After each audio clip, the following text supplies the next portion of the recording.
students? Slacking, stalling, faking, mimicking, not at all doing the things that the teacher was hoping would happen. Welcome to Toddle School Leaders Project. I'm your host, Cindy Blackburn, and today I'm talking to Peter Liljedahl. He's the author of Building Thinking Classrooms. Peter really gives you an explicit roadmap of the changes to make, the order in which to make them, and it's all backed by his research in the classroom. Peter really leads this revolution towards building classrooms where thinking is at the center, thinking and learning and collaboration. And it's so jam-packed with just actionable strategies and insights for you as a leader for how to take this forward in your school. You're not going to want to miss a single second. So let's jump right in. Peter, I'm so excited to have you here in the podcast. Thanks so much for joining. Thanks for having me. I'm looking forward to it. Before we press record, I was telling you just how much I adore your book. It is so well researched, and the way that you've structured it, to me, it's just, you can tell it's your passion and your inquiry. Anybody out there, if you're looking for a great book to read, I would definitely add it to the top of the list. No, I appreciate that. Yeah. I definitely wrote it with teachers in mind, right? As an academic, we don't typically write for teachers, but I really wanted this one to be for teachers. We are first introduced to Jane, and you're sitting in Jane's classroom, and you see that the students are really, really busy in the math class, but they're not really thinking. So can you describe that, what it looks like for students to be really engaged, but not really thinking? I don't use the word engaged in that setting. I use the word busy. They Busy. were busy, right? So like if you're in a classroom and the students are spending a lot of time doing notes, typically in that sort of I write, you write method where the teacher's going to write on the board and the students are going to write in their notebook, maybe doing worksheets, following along a lesson through a sort of I do, we do, you do structure where they're mimicking what the examples on the board are, or maybe they're just projecting a facade of participating in the learning. They could be faking or stalling behind that facade. It looks very clearly like a typical classroom, but when you actually see students engage, like when you have the privilege of being in a classroom where students really look engaged, like I mean, like this is interesting to them and they're passionate about this. And I was in a classroom in December. It was actually a language arts classroom, and the students were working away, and I took some pictures of it. And every single person in that picture, you can just see that they're engaged. You can see it in the way they're leaning in. You can see it in their gestures. You could see it in their eyes. They're passionate about what it is they're doing. When you have the privilege of seeing that, and then you look at sort of one of those classrooms that I just described, it is so clear that they are not engaged. They're busy, and teachers, as I was, were very good at keeping students busy. Yeah. Well, and you introduce a term that I really love to kind of capture this, studenting. Can you talk about what studenting is?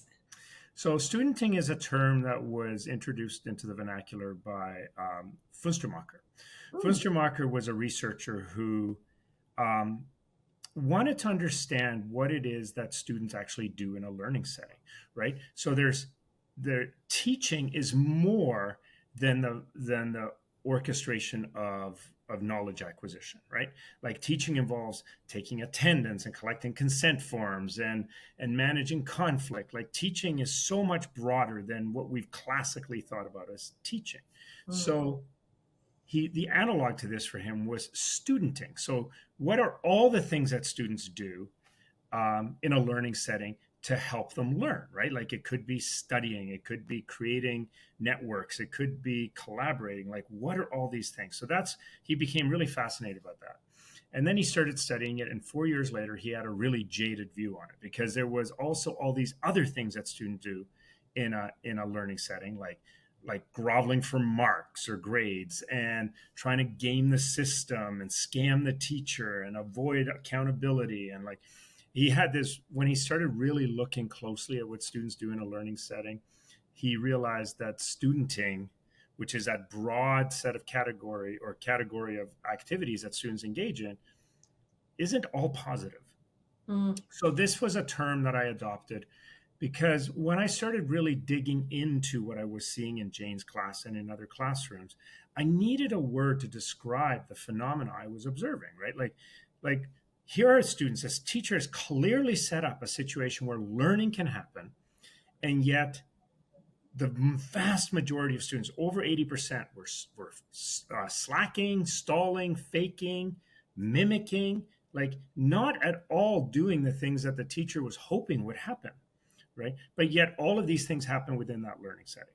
So studenting is this broad term to describe what students do when you construct the learning setting that may or may not actually be learning. So interesting.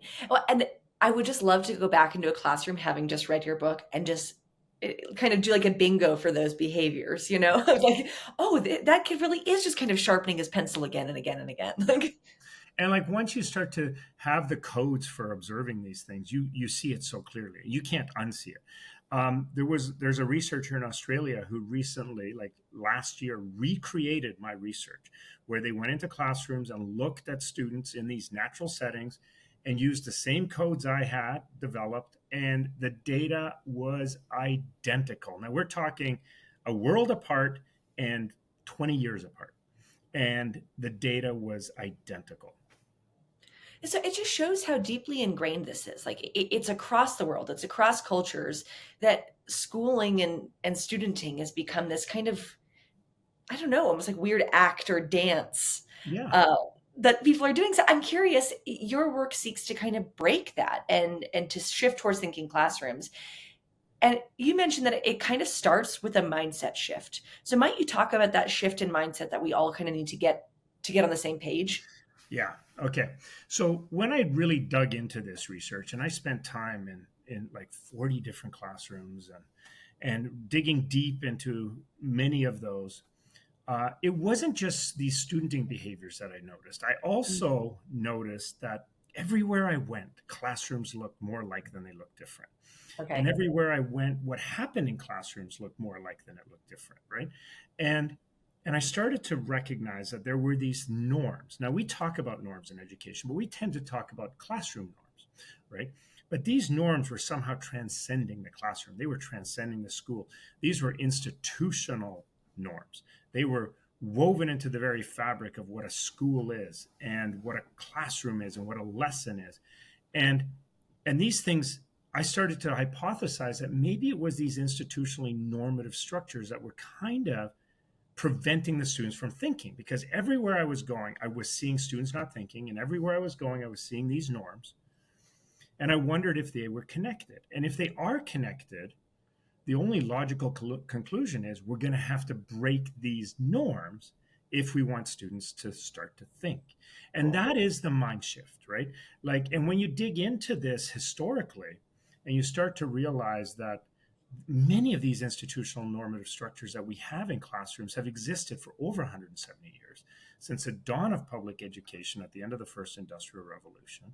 And when you look back into the history on that, you realize that the goals of education at the dawn of public education were to create conformity and compliance.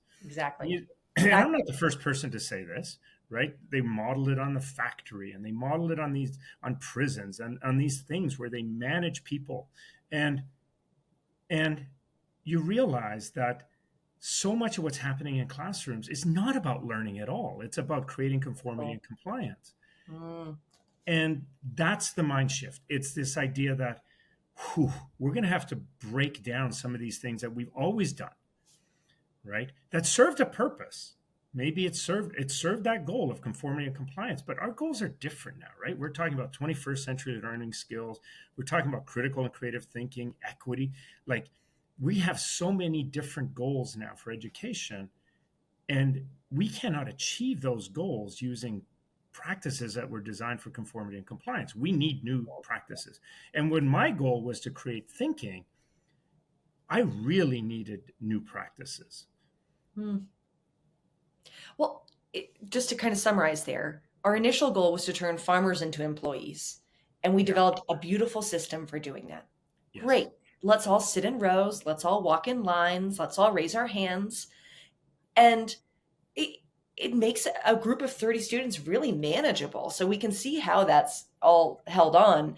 But then if we're saying the goal of education is shifted, what else needs to then working backwards from that shift? So in your book, you kind of broke this down. Can you talk a little bit more about your methodology and how you came to the 14 practices that you outlined in the book?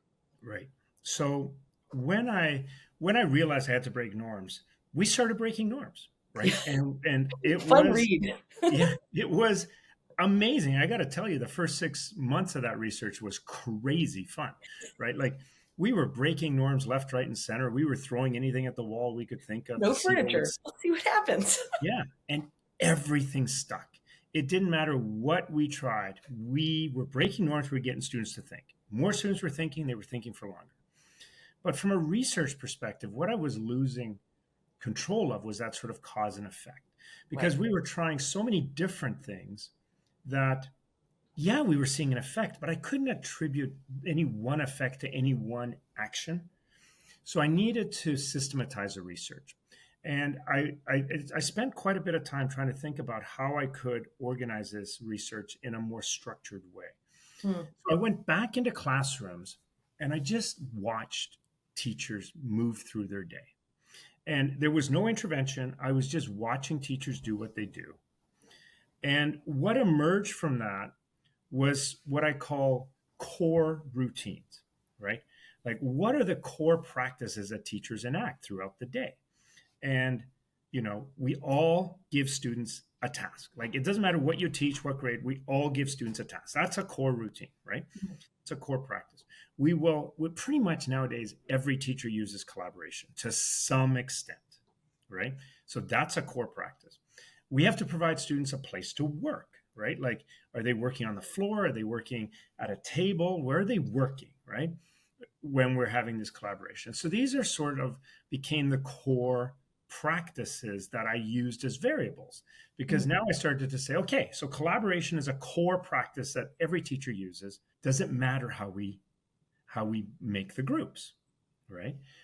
We all have students work somewhere. It doesn't matter where they work. Like, doesn't matter if they're working on the floor or in the hall or on a whiteboard or at a table. Doesn't matter if they're working on paper, whiteboards, or windows. Like these are core practices. But is there a way to enact that practice in a way that optimizes thinking? Cool. And that kind of became, that's where those variables came from.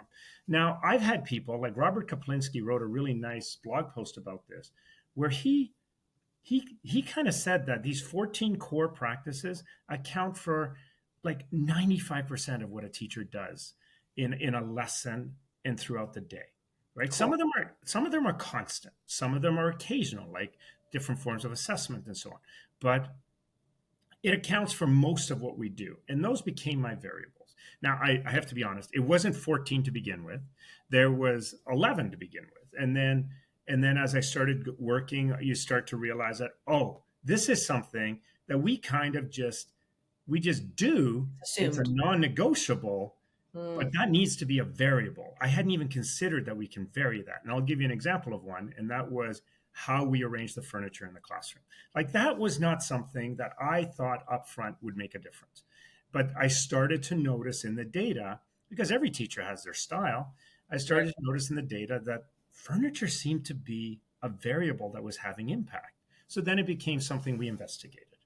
So cool. Well, it's so funny you mentioned that, because that for me was always, as a teacher, the first thing I did when I walked into my new classroom for the year was, what are these spaces and how are we going to move through these spaces and give as much agency to that as possible? Mhm. But you can see how, like, all of these are things that it's just the longer that you spend observing, you start to kind of unpack.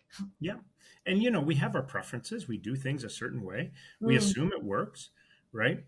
But have we really explored the whole landscape of the possibilities? And How else might it look? have we been critical of the ways we're doing things? And how many of the things we do on a day-to-day basis do we do just because that's always how it's been done? Mm. So cool, Peter. I just love your brain and the way that you're thinking about this, of like, okay, let's just take what's been done and let's see what happens if we break it slightly, Yeah. and what the results are. So Or break from it those, a lot. sorry, Or break it a lot. or break it a lot and see what happens. Yeah. Yeah. So from those 14 strategies, you kind of regrouped them into 4 thinking toolkits, which I think is a really lovely way to structure this. So I wonder if we might kind of unpack the toolkits. And Sure. in the book, you say that they're organized really intentionally. So might you talk about just that process? Yeah. Okay. So 15 years it took to do all of this research, and the research is ongoing. But 15 years until the book was published. Okay, and then for the last 5 years, I've continued doing the work. But it took a long time to get these 14 sort of optimal thinking practices to Oh my God. reify and to be able to articulate. Right. So there, I got them. Well, no teacher alive can implement all 14, right? And The even if beauty they of teaching. could, yeah, even if they could, the kids would just explode from too much change. So, does it matter where we start? Well, if something as subtle as how we arrange the furniture makes a difference, well, then where we start surely would make a difference. So, that was another 2 years of research. Hundreds of teachers being given professional development, being given different practices to enact in their classrooms, seeing which ones worked really well to Mm. start off with, which ones were harder to start off with, which had bigger impact, and then coalescing all this data. And what emerged was this, what I call the building thinking classroom framework, which is these 14 practices organized into 4 toolkits. And the idea is you start with the first toolkit. And the first toolkit has 3 practices in it. It's got thinking tasks, random groups, and vertical surfaces. So Cool. these are the 3 optimal practices for how we enact those 3 core routines, right? Like, so what kind of tasks do we give students? We give them thinking tasks. Now that sounds obvious, but is it really? Like how often have you found a great task and then you're going to use it in your classroom and then you just suck all the thinking out of it by pre-teaching it and overly structuring it and Scaffolding. prescribing certain ways that you want them to do it in the graphic organizer, and what's left is them just checking, filling in boxes and conforming to what it is you want, right? So a thinking task has a very specific definition, but it's really, any task can be a thinking task, because what defines whether a task is a thinking task or not is when it intersects with the learner, Mm. right? So, for example, asking what the 3 numbers are before 17 is an amazing thinking task for a kindergarten student, not so much for grade 8s, right? So it's like that task is a great thinking task when it intersects with learners at the right time. But it's also a thinking task depending on what you as a teacher do to bring it to life or to kill it, right? So it's when it intersects with the learner and how we introduce it and not suck the thinking out of it. So there's a whole bunch of stuff we have to think about wrapped around that. And now we've given them something to think about. We have to give them someone to think with. So now we have to put them into collaborative groups. And our research showed that random groups, visibly random groups, was the optimal way to do that. And now we have to give them somewhere to work.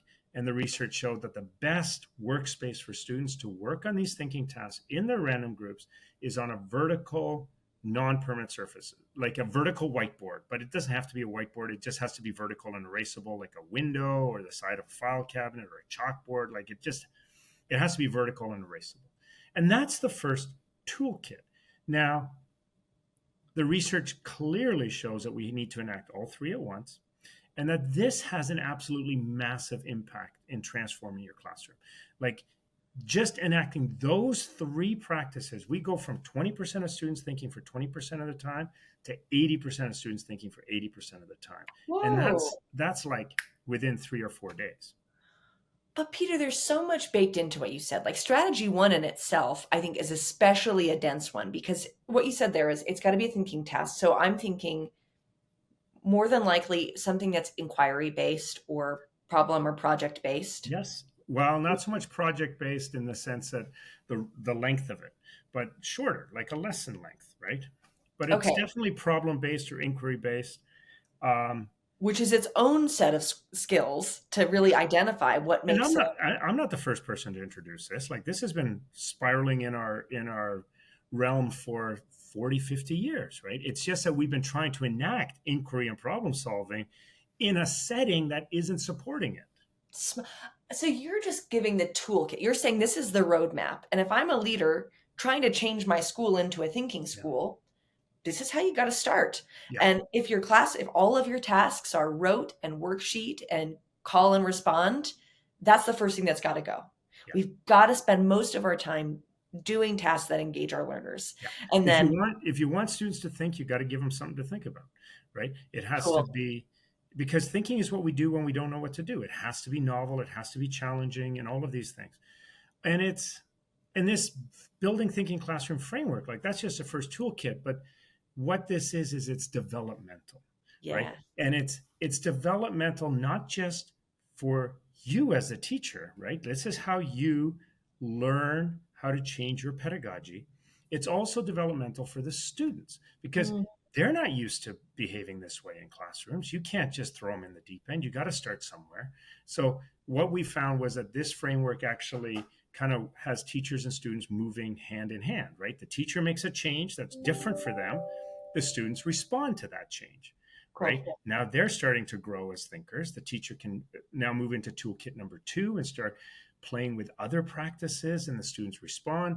And you get this sort of toing and froing as you build your thinking classroom. It's called building thinking classrooms. It's not Yeah. called Shazam. You have a thinking classroom. Well, and there's an element of vulnerability and Mhm. teacher curiosity that I think if a leader can listen, if you can get that spark going, that your teachers are going, I kind of want to try something new. Even if it's a complete mess the first couple of lessons, just I think what you're saying is that act of what Yeah, might I, yeah. is that first, really the essence of that first toolkit. Now, to make this safer, one of the things the results really showed was that the first 4 to 6 experiences that you give students in a thinking classroom have to be non-curricular. Huh. And what that means is it's clearly fits your subject area, right? It's clearly mathematical, but it's not from my content, right? Okay.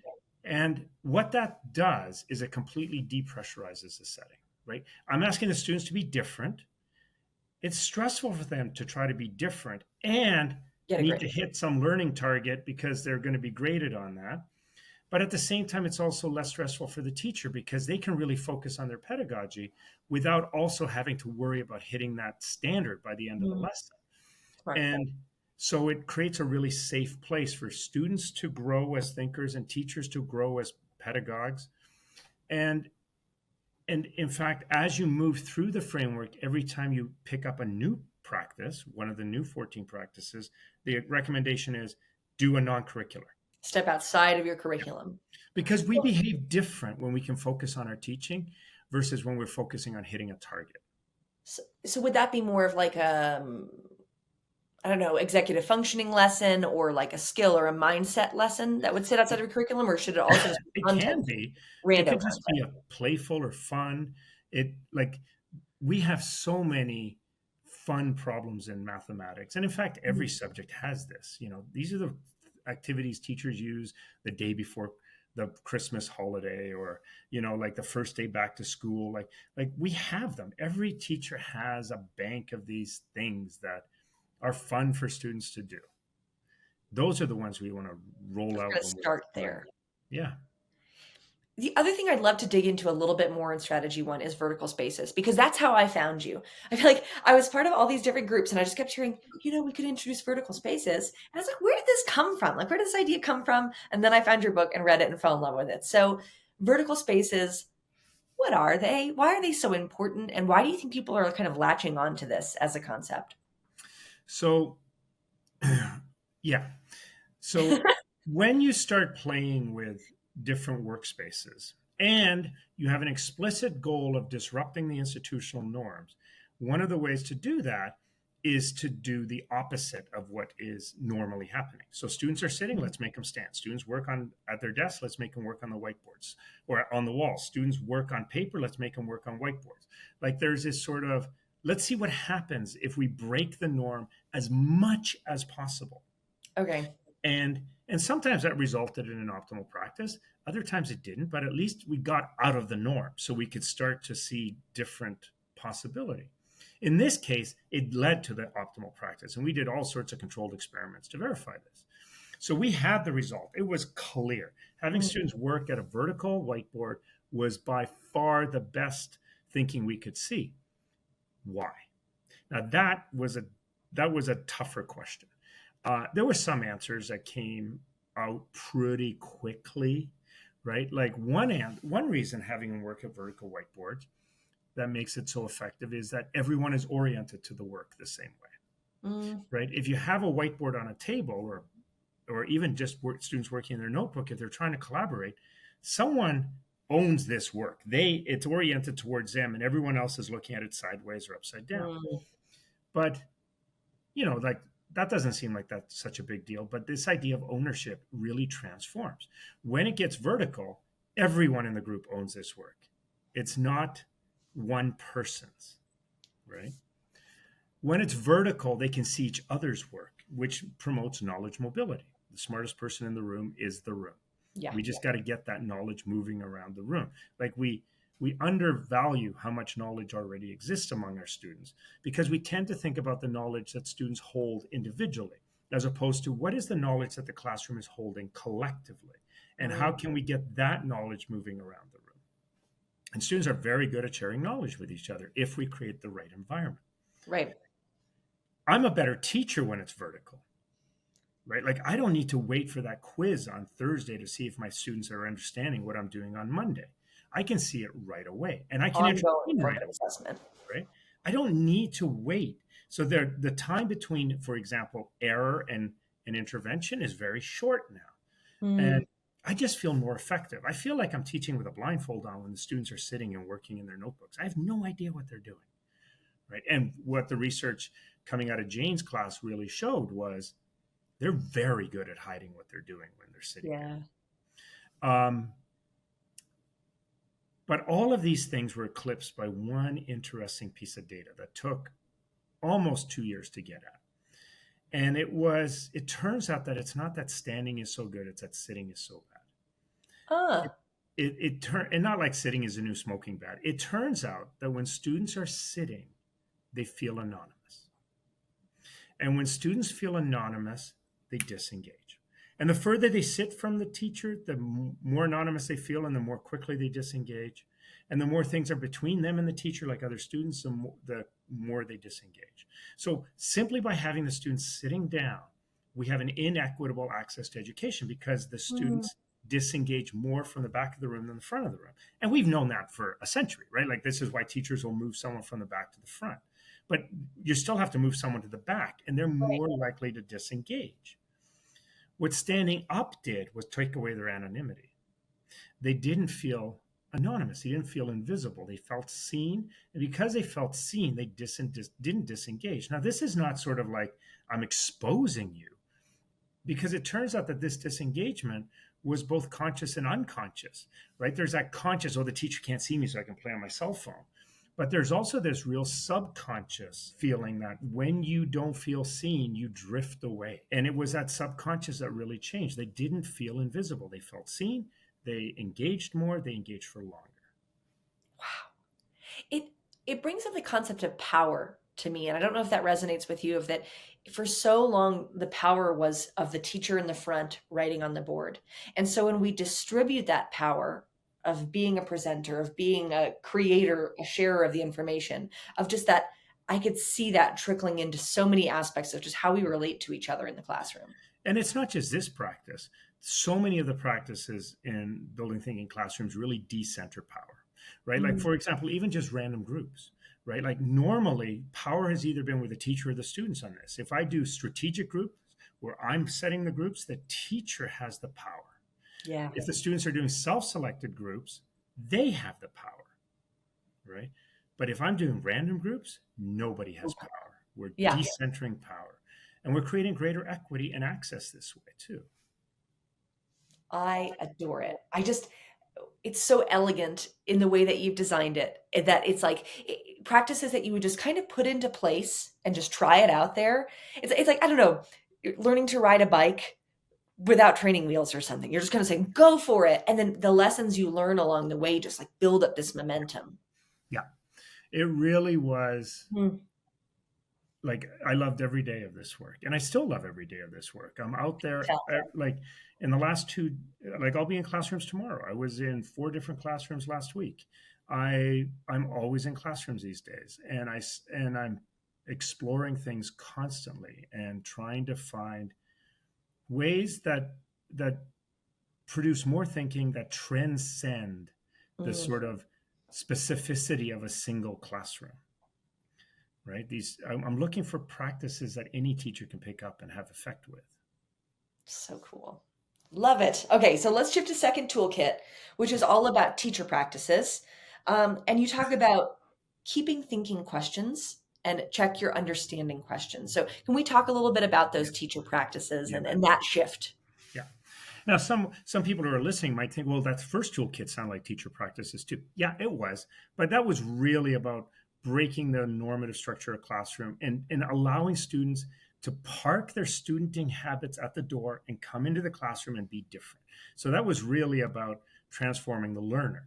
Now we're getting into the fine Mm, tuning practices of the teacher, and one of which is we have to avoid answering questions, right? Like if you can get students to think, thinking is hard work. They want to find a way out of it. So the best way that they can get out of thinking is to ask you a question, to get mm, you to do the work for them. So, like I said earlier, what makes a thinking task has to do with when it intersects with the learner, but also what we as a teacher do to introduce it. cool. But to keep a task a thinking task has a lot to do with how the teacher behaves with the students around this space, right? We as teachers, we want to be helpful. We don't want to see students struggle. We want to be able to intervene and save them. And when students are asking for help, we want to help. Like that's often why we became teachers. We want to be Right. A helpful. helper's heart. Yeah. But now what are we doing? We're sucking the thinking out of the space. So it was when we realized this, and it like our first practice was we're just not answering any questions, period. Right. Nope. And the kids hated it.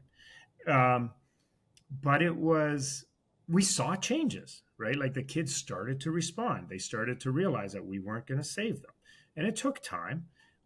It never really landed with the primary kids. They just kept following us around and pulling at our Whee! pant legs. And um, but so that was the first attempt, right? Like disrupt the norm. Let's see what we can get. Now let's refine it. Okay. So back into the classroom.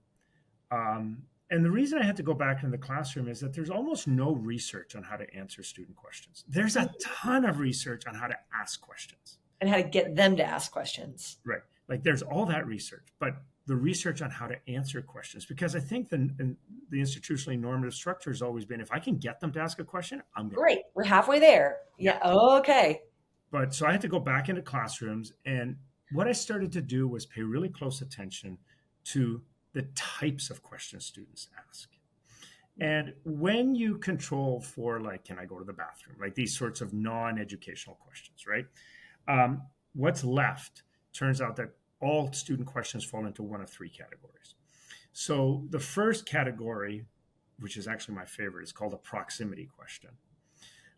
Proximity questions are questions students ask just because you happen to be close by, right? They don't Oh, put up their hand, they don't walk across the room. You're cruising around the room, you get close to them, and they're like, oh, hey, yeah, like on this one here, are we supposed to find all the answers or just one answer? And then the teacher answers it and moves on, right? so it's just for Um, like attention, just connection right. seeking. Like I actually paid very close attention to these. And it turns out that the primary goal for students to ask a proximity question is just to show the teacher that they're being a good student. Because Oh, the most studently thing we can do is ask a question. And it just shows a teacher that we're on task. It's also, students use it very effectively to get back into position. And what I mean by that is, uh, if you see a student who's misbehaving, right, hmm. they're off task, they could be playing on their cell phone, whatever they're doing, and you're about to deal with this, and they sense that you have caught them out of position, right? Like the student's position is supposed to be as a student, right? And they're off task and they've been caught. The quickest way to get back into position is to ask a question. So Right. we often see students do this, and you may, like, if you're a classroom teacher or you used to be a classroom teacher, reflect on this. Think about the fact that you see something going on, you start heading over there. As soon as you get close, the student turns and asks you a question, right? What they're doing is just they're repositioning themselves. They're getting back into that student role. Mm, And as in as fast a way as possible. So those are called proximity questions. Right? Turns out they don't actually need to be answered. 9 times out of 10, the students make no use out of the information that you provide in your answer, because it turns out the question has nothing to do with the answer. It's got All everything. relational. Yeah, it's all about the question. Oh. The second type of question they ask is a stop thinking question, right? Thinking is hard. So, is this right? Are we doing this right? Are we going in the right direction? Is this what you want? Is this going to be on the test? Right? Like, Compliance. if you would just answer this question, I can stop thinking, right? Is this right? Yes, it's right. Okay, I'm done, right? And the third type of question is called a keep thinking question. These are usually clarifying or extending questions. They want something from you so that they can get back to the thinking. A breadcrumb. Yeah, they're looking for a hint or a clarification, right? They want to get back to it. Of these three types, we should only be answering the keep thinking questions, right? Like those are the only ones that are going to keep the thinking going in the classroom. We have to avoid answering the other questions. And this is by far the hardest things for teachers to adopt. Yes, getting kids into random groups is scary, but it's easy to do. Getting students up on vertical whiteboards, it takes a bit of setup, but once it's set up, it's good to go.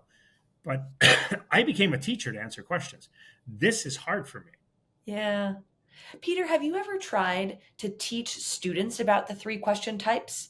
And Yeah, so when they ask you a question, you say, what kind of question do you think that might be? Like, especially if it's a proximity or stop. right. So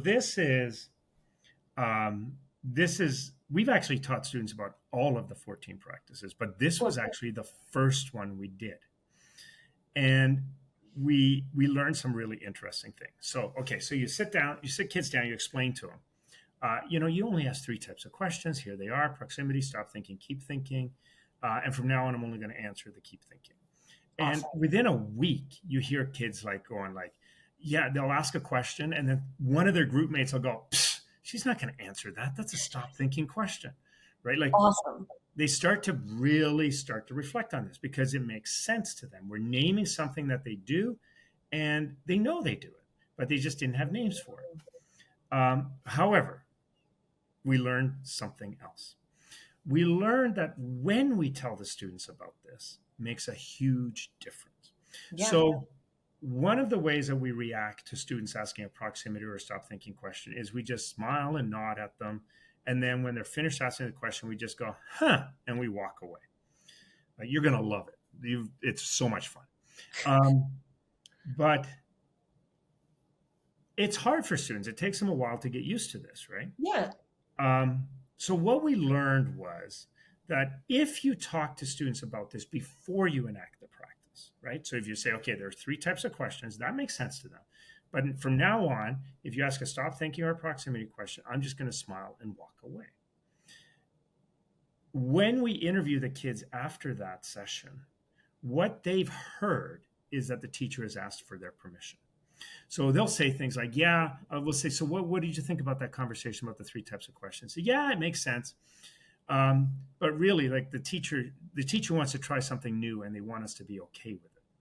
Like that's what they're hearing. And by okay, what they mean is that she wants us to behave when she does this, right? Oh, so They're hearing that we're it feels asking. manipulative. Yeah. So and now when you ask students permission, they have a choice to not give it. And the way they don't give permission is they behave badly when you do this. But what if we do 2 weeks of smiling and walking away first? And then we sit them down and say, you may have noticed I've been doing this. Let me tell you why that is. So you ask 3 types of questions. These are what they are. And this is why I'm doing it. When we interview students afterwards, they're like, oh, that was really cool. It makes total sense. Okay. Because you're piquing their curiosity. Well, why is my teacher not answering me?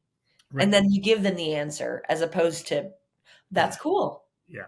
But they're not hearing that you're asking permission because you've already enacted it. That part's not negotiable, right? The part that we're doing here is we're bringing you into the fold. So one of the things we learned is if you're going to talk to your students about a practice you're doing, enact first for 2 weeks or so, and then talk to them about it. Otherwise, they hear you asking permission. And the strongest case for this is random groups. If you sit the kids down and say, from now on, I'm going to start doing random groups, they're not going to like the idea. I can promise you they're not going to like that idea. So they're going to behave badly. They're going to whine about the person they're with. They're going to misbehave. They're going to do different things. They're going to find ways to make your job difficult doing this so that you'll abandon your efforts. But if you just start doing it, then explain why you're doing it, they appreciate the insight. So interesting. Well, because like all the time we talk about the importance of choice in the classroom. So it's a great study of when might choice be a hindrance. It's Right. interesting. Yeah. Like we certainly want students to have autonomy and an agency. In fact, that's chapter 8. But very particular types of autonomy and agency, right? It's not, we're not going to let the roosters rule the roost, so to speak. All right, I would love to ask you a million more questions about that, but I'm mindful of time. So Toolkit 4 is about assessment. And I Yeah. think what I was going to say there is that for me, it feels almost chicken and egg. You know, you've talked in thinking tasks about that intersection between where students are and the work that they're doing. And just now we talked about the ability and challenge for flow. And to me, none of that's really possible without a strong assessment practice. Yeah. So why did you leave assessment at the end? So first of all, I didn't put these anywhere, right? This is where they landed empirically. Okay, It's that framework is not what I thought it was going to be. right. I would Um, begin with assessment if I were thinking right. about So there is this open idea in education that good teaching begins and ends with assessment, right? yeah. And so why the heck did assessment end up at the end? And because that's where it landed. I spent a lot of time trying to understand that. And Yeah. I think what it's about is that yes, teaching begins and ends with assessment. But if your teaching is changing, Mm, that may not be true. So like if you have a fixed pedagogy and what you're focusing on the most as a teacher is the content you're covering and the student's acquisition of that content, then I agree. Teaching should begin and end with assessment. But we're not that. This is not that. This is a space where your teaching practice is shifting. And there's another statement, and that is that assessment should reflect your pedagogy. It should reflect your teaching. Well, if your teaching is changing, we have to wait until it stabilizes before we can start tinkering with assessment. So that's one reason I think it landed there. The other reason I think it landed there is that assessment by far are the most complex practices to adopt. and evaluating. And I don't think that's unique to building thinking classrooms. Like, and I'm talking about good assessment. Like we can all give quizzes and tests and you got 17 out of 20 and stuff like that. That's not hard to do. But what to like how to structure that test so that it's reflective of actually what the students have learned in very thoughtful ways, that's more challenging. And what Mm, to do with the data that comes out of that test in a more progressive way, to think about it as data rather than points. Now that's a philosophical mind shift, right? Like moving from that sort of event-based grading to standards-based grading is a really big philosophical shift. It's not for the faint of heart, right? Like you need to make the philosophical shift before you can even hope to be successful doing it pragmatically. that is so helpful to hear from you and like a little disheartening in some way because I just am such a freak about assessment, about progressive assessment. But Yeah. it makes total sense that if all my kids are sitting in rows and I try to begin with the end in mind with shifting how I'm assessing, like it's just not going to jive. It should reflect your practice, right? Like, and I think this is Sure. one of the things that has really been problematic with trying to move into more progressive assessment strategies is we're trying to bring assessment into the 21st century, but our teaching is still in the 19th century, right? Like, Mhm. so they need to connect with each other. So if we want an updated assessment practice, we probably have to update our teaching practice as well, and vice versa. So cool. I Right. love Peter, you're my favorite. I just think that so many people talk about these like theoretical changes to education, and you've just created such a beautiful blueprint and a beautiful map for school. Because usually I ask at the end, I say, okay, you've given me all this theory. Where do we start? And your book is the opposite. It says, okay, the theory is important, but here's how you start. So I guess how my last question is going to change for you into if you're a leader wanting to start this journey, how do you build the buy-in? Because you've got such a clear process for how to do it, but how do you build the buy-in? Right. It's, well, the nice thing about building thinking classrooms now is that it's widespread enough that odds are there's someone in your building who's curious about it. They might Mhm. even be doing it, right? And one of the things that we found, because I've done a lot of work with leaders, is the first thing you need to do is support the people who are curious and interested in implementing. Now, this is sort of not just about building thinking classrooms. There's sort of two ways to think about a change in system within your school, right? There is that sort of, we're a team, we're a unit. We're going to move as a unit, right? Mm. So I gotta create the impetus for change, the resources for change, and then I got to support that change. Well, the problem is when we move as a unit is we move at the pace of the slowest person implementing. And the slowest person implementing might be the person who's sitting there with their arms crossed going, nope, not for me. Right. And Yeah. and I have tremendous respect for teacher professional autonomy. I think that teachers need to have the autonomy to make the decision of how to teach, right? So I have to respect that. So a teacher doesn't want to do this, fine. So, but now we're moving glacially because I'm spending all my energy on the people who don't want to change, and I'm holding back the ones who do want to change. So what we found worked better was a more differentiated approach. So what we found was the best classrooms were diverse classrooms, and I think that the best staffs are diverse staff, Mm. right? So if you have a person or two who are really keen on doing that, support them, let them grow. Nurture them. Yeah. What'll happen the minute you start doing that is someone else is going to come along going, hey, this seems interesting, I want to be part of that. And then the next year you start off again. Now you got three people who are doing this. And then someone else comes along and says, I missed this last year, I want to be part of this. But now what you have is you have differentiated support built into your staff, which means that they can support each other.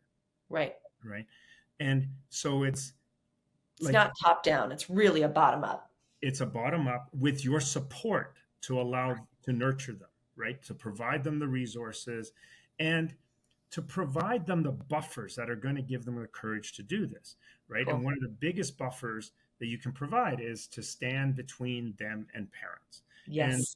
And to really say, look, we're a united front. So one of the things that I learned in my research, and if you're a leader out there, you're not going to like what I'm about to say. Teachers are not afraid of parents. They're not. They're afraid of administrators who don't support them in the face of a parent. Mm.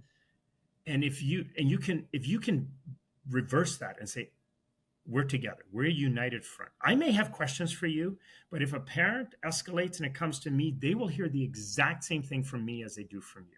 We may have to have conversation. You may have to inform me. I may have some feedback for you. But as far as parents are concerned, we stand united on this.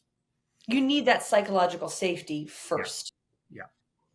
And that's one of the greatest things an administrator could do.